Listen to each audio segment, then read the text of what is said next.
पति के सामने सबसे बड़ी प्रॉब्लम है जो मेंटेनेंस को लेके आती है। कई बार पति न चाहते हुए उस पत्नी को मेंटेनेंस देते हैं।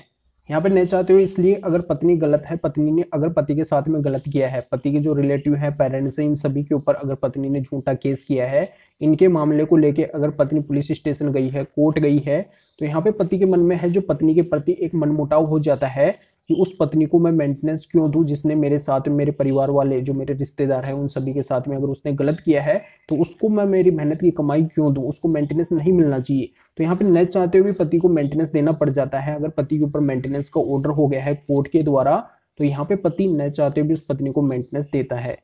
अगर वो मेंटेनेंस ना दे तो यहाँ पे पति को जेल हो सकती है। तो यहाँ पे जो बची हुई इज्जत है वो भी धूमिल हो जाएगी। अगर पति को जेल हो गई तो समाज में देखो कई तरह के लोग होते हैं, तो वो कई तरह की बातें बनाएंगे कि यहाँ पे इनकी पत्नी ने इनको जेल तक भिजवा दिया है। तो यहाँ पे इस डर से, और पति है न चाहते हुए उस पत्नी को मेंटेनेंस देते हैं।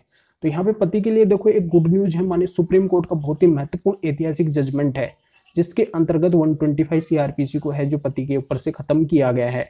यहाँ पे 125 को किस तरीके से खत्म किया गया है, क्या बातें बोली गई है, किस तरीके से पति के लिए गुड न्यूज है, पूरी जानकारी आपको इस वीडियो के अंदर मिलने वाली है। तो अंत तक ये वीडियो आपको देखना है, कहीं से भी स्किप नहीं करना है, क्योंकि पति के 100% काम का वीडियो है। तो अभी से आप इसको लाइक जरूर कर दीजिए। पहले आपको लाइक करना है, 1 सेकंड का टाइम लगेगा, पहले इसको लाइक कीजिए और वीडियो को पूरा देखने के बाद में शेयर भी करना है।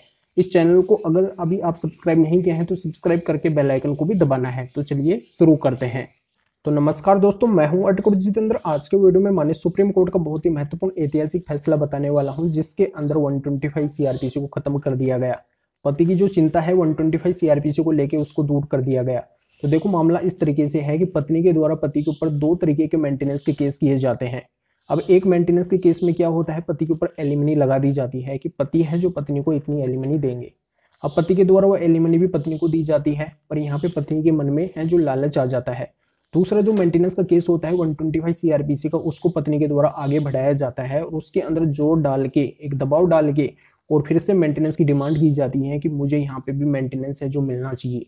ये मामला जब माननीय सुप्रीम कोर्ट के सामने रहता है तो माननीय सुप्रीम कोर्ट के द्वारा मामले को गहराई से देखा जाता है और ये पाया जाता है कि पति के पास में जब एक ही जॉब है, एक ही अर्निंग हो रही है, एक ही सैलरी है, तो यहाँ पे पत्नी को हर जगह मेंटेनेंस वो कैसे दे सकता है।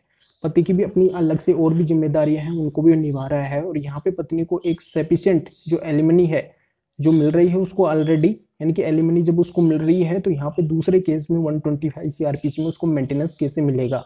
तो यहाँ पे पति की जब अर्निंग ही एक ही है, एक ही सैलरी है, और यहाँ पे जब उसको ऑलरेडी सफिशिएंट दे ही रहा है तो यहाँ पे देने की अब आवश्यकता नहीं है। तो यहाँ पे इन सभी को देखते हुए माननीय सुप्रीम कोर्ट के द्वारा पति के ऊपर से 125 सीआरपीसी का जो केस है उसको पूरी तरह से खारिज कर दिया गया।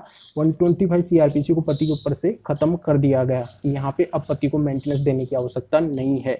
तो ये जानकारी आपके समझ में आ गई होगी कि अगर आपके ऊपर भी आपकी पत्नी अगर एक से ज्यादा मेंटेनेंस के केस कर रखी है और एक जगह अगर आप पत्नी को सफिशिएंट मेंटेनेंस दे रहे हैं तो दूसरे केस में आपको मेंटेनेंस देने की आवश्यकता नहीं पड़ेगी, उससे आप बच सकते हैं। तो यहाँ पे ये जो जजमेंट है इसका लिंक इस वीडियो के डिस्क्रिप्शन में दिया गया है, इसके ऊपर क्लिक करके इसको अच्छी तरह से रीड करके अगर आपके केस से मिलता हुआ है तो इस जजमेंट को यूज करके फायदा उठा सकते हैं। तो फिर आगे मिलेंगे आपसे नए वीडियो नए टॉपिक के साथ में। आप सभी का बहुत बहुत धन्यवाद।